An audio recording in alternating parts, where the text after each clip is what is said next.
Il panico da coronavirus ci sta facendo anche dare uno sguardo a quanto è successo nel passato e ci si rende conto che ne abbiamo viste di molto peggio.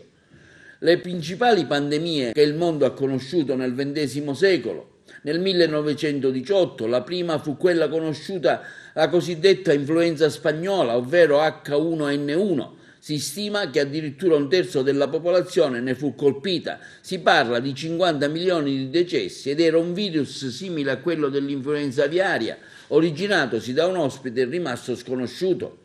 Nel 1947 arriva la pseudopandemia, sempre del ceppo H1N1, chiamata così perché lieve e causò pochi morti, anche se si diffuse su larga scala, provenendo da Giappone e Corea, arrivando negli USA tramite le truppe militari americane. Nel 1957 fu la volta dell'asiatica, ovvero H2N2, una pandemia in arrivo sempre dall'Asia. Tranne le persone con più di 70 anni, la popolazione non aveva difese contro il virus. Le morti si verificarono soprattutto nelle persone affette da malattie croniche e meno colpiti furono i soggetti sani.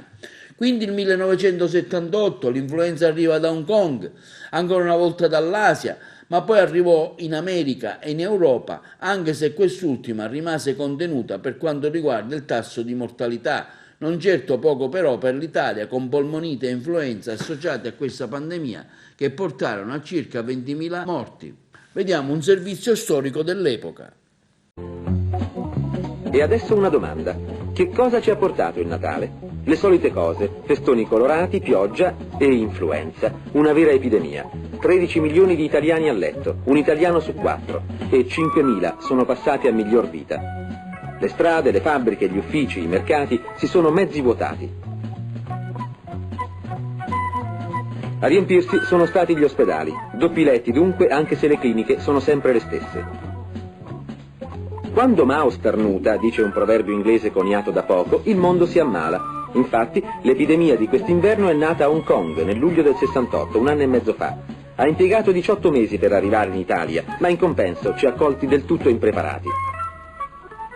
Adesso che è quasi passata, è risalita al nord, ha varcato le Alpi, possiamo fare il bilancio. Negativo, senz'altro. L'influenza non è pericolosa? E chi lo dice? Non bastano sciroppi e supposte, gocce e iniezioni che vengono dopo. Occorre fermare il virus prima che arrivi.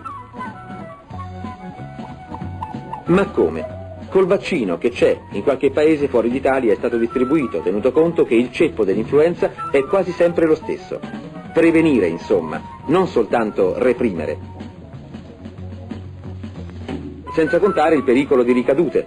Staremo a vedere. Fra 2 anni, fra 3, il girotondo ricomincia. Pensiamoci in tempo.